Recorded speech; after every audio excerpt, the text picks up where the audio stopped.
In this video, I'm just going to give you a quick introduction to how Eduflow works. So once you're signed up to Eduflow, you can go and create a course. The courses are the fundamental things in Eduflow here.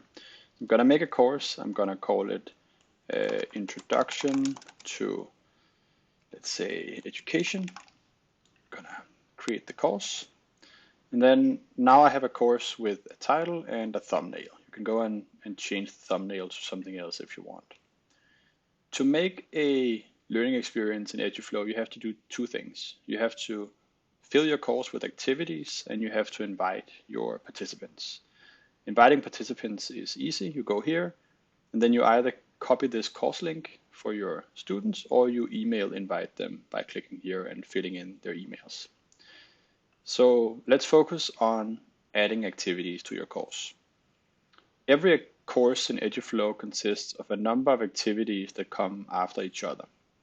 So I'll click this button to add activities, and then here I can choose between different types of activities. We have content activity to show students some content. There's a video activity if what you're showing is a video. It can be a file or a YouTube video, for example. Then you can ask students to submit their work. It could be a video or a text or a PDF.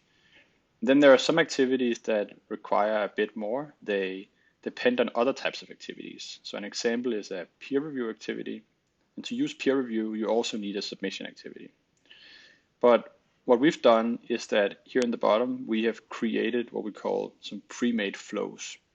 And flows are a combination of activities that we think fit well together. So let's take this as an example. This is the peer and self-review flow.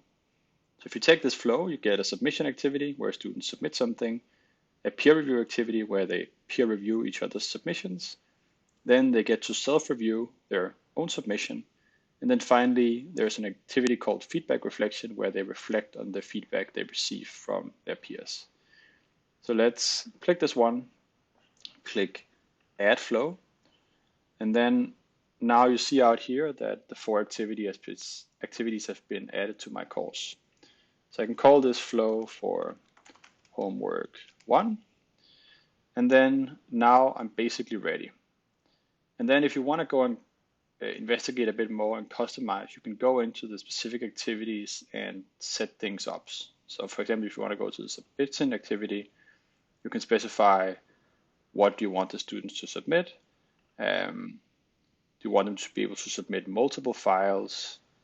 Should it even be files or things from Google Drive, video, etc.? You can go to the peer review activity. And in the peer review activity, you can set up some other things. Some things are the same. There's always a description, for example. But for the peer review activity, you can see here that it has been specified that the submission activity is a prerequisite for starting the peer review activity. So that's a concept called prerequisites that you can also learn more about in our help center. So to keep this video short, I'm going to stop here, but please reach out on our chat support that you can find down here if you have any more questions. Thanks a lot.